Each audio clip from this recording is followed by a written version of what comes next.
Wonderful SR ક્રિએશનમાં આપ સર્વેનું સ્વાગત છે. આજે આપણે જોઈશું પુરુષોત્તમ માસ અર્થાત અધિક માસની વાર્તા 3 શ્રદ્ધાનું ફળ. મિત્રો, વિડીયો પસંદ આવે તો વિડીયોને લાઈક કરશો, વધારેમાં વધારે શેર કરશો. જો ચેનલમાં નવા હોય તો ચેનલને સબસ્ક્રાઈબ જરૂરથી કરશો. ઓમ શ્રી ગણેશાય નમઃ. અનંતપુરમાં એક સુથાર રહેતો હતો. તેના કુટુંબમાં તેની પત્ની, 7 દીકરીઓ અને 2 દીકરા મળી કુલ 11 જણા હતા. દીકરીઓ મોટી હતી જ્યારે 2 દીકરા નાના હતા. આખા કુટુંબના ગુજરાનનો ભાર તેના એકલા ઉપર હતો. તે લાકડા ઉપરની કલા કારીગરીમાં હોશિયાર હતો. તેથી ગામમાંથી તેને સુથારી કામ મળ્યા કરતું. તે ખાસ કરીને દેવદેવીઓના નાના નાના મંદિરો બનાવતો હતો. તે તેમાં એવી ઝીણી કોતરણી કરતો કે જોનારને 2 ઘડી જોઈ રહેવાનું મન થઈ જતું. સુથાર દિવસ ઉગે ત્યારથી મોડી રાત સુધી મહેનત કરતો હતો. ત્યારે માંડ માંડ તેના ઘરનું ગુજરાન ચાલતું હતું. વસ્તારી કુટુંબમાં એક જ જણ રડનાર હોય ત્યારે જીવન નિર્વાહ ચલાવવું ભારે થઈ પડે છે. હવે દીકરીઓ મોટી હોવાથી સુથારે સારા મૂર્તિયા શોધીને પરણાવવા માંડી અને સાસરે વળાવવા માંડી. લગ્નના ખર્ચામાંથી સુથાર ઊંચો જ આવતો ન હતો. વળી દીકરીઓ અવારનવાર સાસરેથી પિયરમાં આવે ત્યારે તેને કપડાં લત્તા અને કંઈક રોકડ આપવી પડે. આથી સુથાર દિવસે દિવસે આર્થિક રીતે ઘસાતો જતો હતો. જેમ જેમ દિવસો વીતતા ગયા તેમ તેમ સુથારની ચિંતા વધતી ગઈ. વળી જુવાની હતી ત્યાં સુધી તો રાત દિવસ કામ ખેંચતો હતો, પરંતુ હવે તો શરીર જાણે ના પાડી રહ્યું હતું. શરીર થાકી જવા લાગ્યું. છતાં સુથાર જેમ તેમ કરીને ઘરનું ખર્ચ કાઢવા માટે મહેનત કર્યા કરતો હતો. જુવાનીમાં સુથારને ભગવાન સાંભળ્યા જ ન હતા. તે તો પોતાના કામમાં જ રચ્યો પચ્યો રહેતો હતો. હવે ઉંમર થતાં તે રોજ સવારે ઉઠીને દેવદર્શને જવા લાગ્યો. ક્યારેક કથા વંચાતી હોય, કીર્તન થતું હોય ત્યારે તે સાંભળવા માટે બેસી જતો. એકવાર ગામમાં એક કથાકાર આવ્યા. તે ખૂબ સુંદર કથા કરે. સુથાર તેમની કથા સાંભળવા માટે બેઠો. કથાકારે કહ્યું, પ્રાણી માત્રના ભરણ પોષણની ચિંતા રોજ ભગવાન કરે છે. તે કીડીને કણ અને હાથીને મણ દેનારો છે.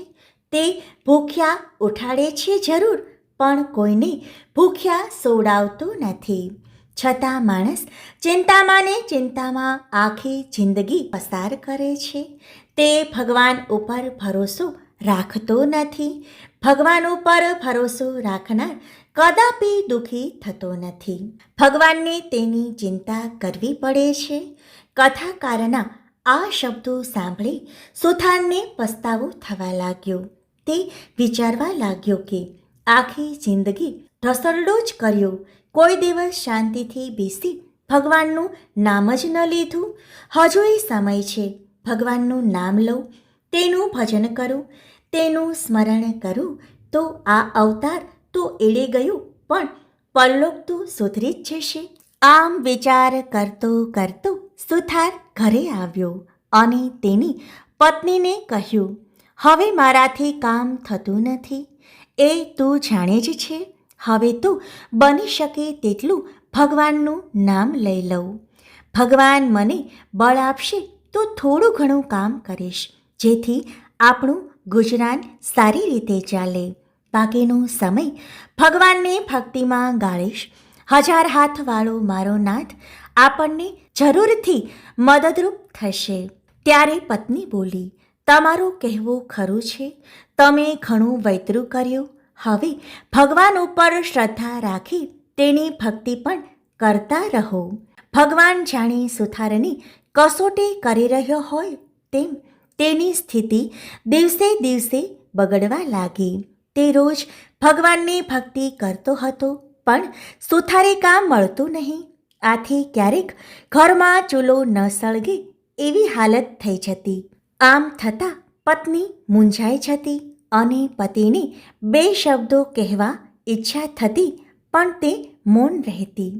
સુથારને તો ભગવાનમાં અતૂટ શ્રદ્ધા બેસી ગઈ હતી કે મારો વહાલો મોડે વહેલે પણ અમને સહાય જરૂરથી કરશે. તે દરરોજ કથા વાર્તામાં જતો હતો. એવામાં પુરુષોત્તમ માસ આવ્યો. કથાકારે પુરુષોત્તમ ભગવાનના મહિમાની વાત કરતાં કહ્યું, પુરુષોત્તમ માસ આવી રહ્યો છે. આ પવિત્ર માસમાં જે કોઈ વ્રત કરે, આખો મહિનો નહાય, દેવ દર્શન કરે, કાંઠા ગોરમાની વાર્તા સાંભળે, ઉપવાસ એકટાણા કરે, યથાશક્તિ દાન પુણ્ય કરે, તો પુરુષોત્તમ ભગવાનની કૃપાથી તેનું દારિદ્ર્ય દૂર થઈ જાય છે. એવામાં પુરુષોત્તમ માસ આવ્યો.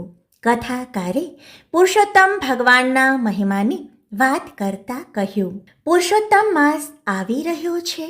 આ પવિત્ર માસમાં જે કોઈ વ્રત કરે, આખો મહિનો નહાય, દેવ દર્શન કરે, કાંઠા ગોરમાની વાર્તા સાંભળે, ઉપવાસ એકટાણા કરે, યથાશક્તિ દાન પુણ્ય કરે, તો પુરુષોત્તમ ભગવાનની કૃપાથી તેનું દારિદ્ર્ય દૂર થઈ જાય છે. સુથારે ઘરે આવી પત્નીને આ વાત કરી અને બંનેએ પુરુષોત્તમ માસનું વ્રત લેવાનો સંકલ્પ કર્યો. પુરુષોત્તમ માસ બેઠું સુથાર તથા તેની પત્ની રોજ પ્રાતઃકાળે નદીએ જઈને નાહી આવે, દેવ દર્શન કરી, યથાશક્તિ બ્રાહ્મણને દાન સીધું આપી ભગવાનનું રટણ કરવા લાગે. પતિ પત્ની શ્રદ્ધાથી વ્રત કરી રહ્યા હતા. અધિક માસ પૂરા થવાને હવે થોડા દિવસ જ બાકી હતા. ઘરમાં અન્નનો દાણો ન હતો. દરરોજ બ્રાહ્મણને સીધું કેવી રીતે આપવું તેની ચિંતા તેમને સતાવતી હતી. એક દિવસ સુથાર વહેલો ઉઠી દિશાએ જવા જંગલમાં ગયો.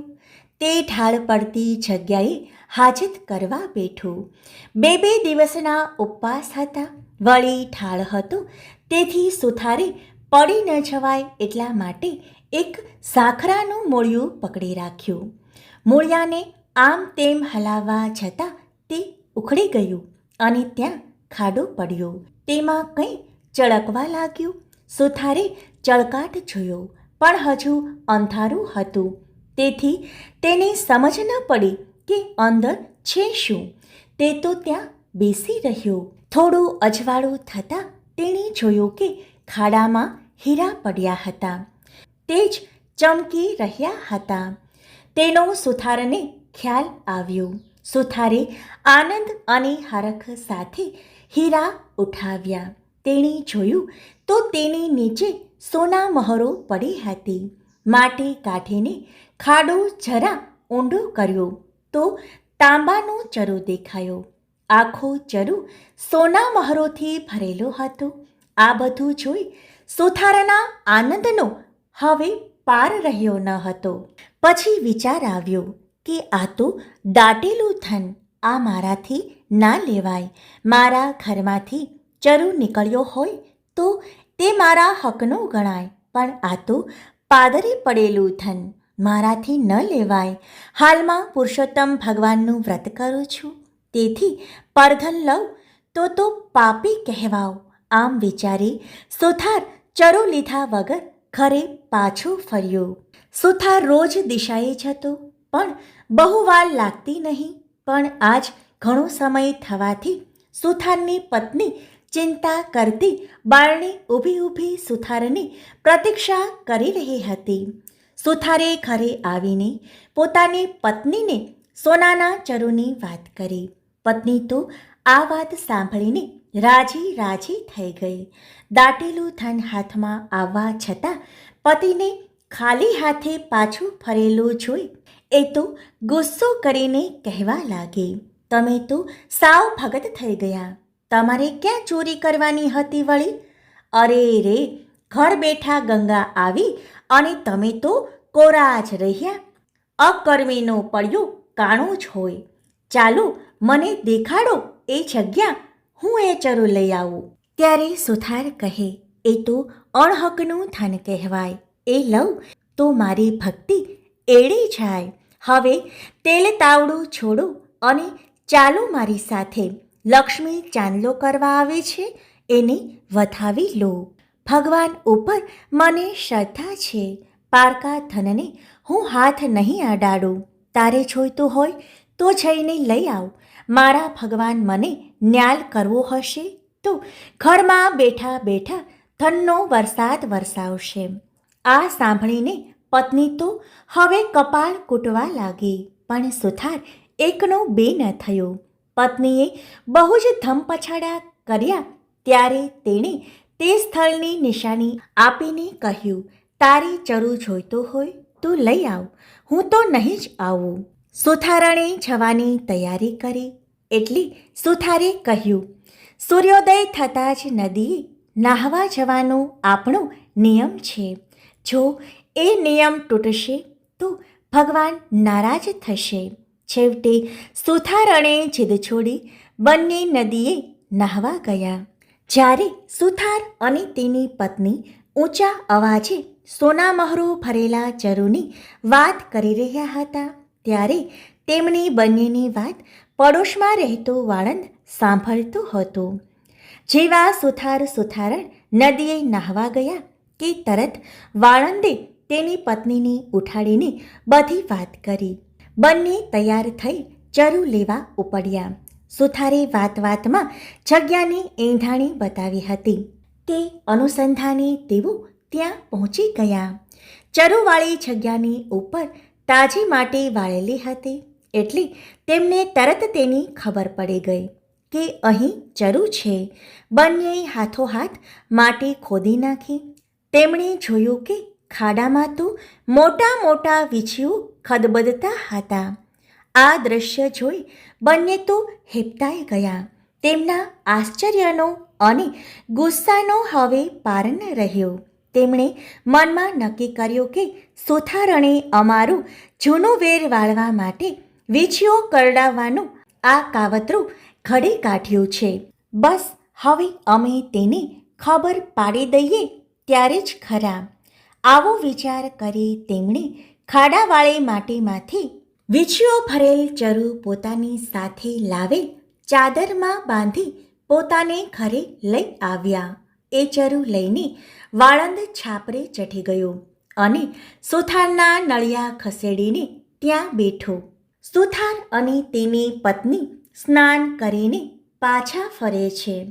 સુથાર ભગવાનની પૂજા કરવા બેઠો.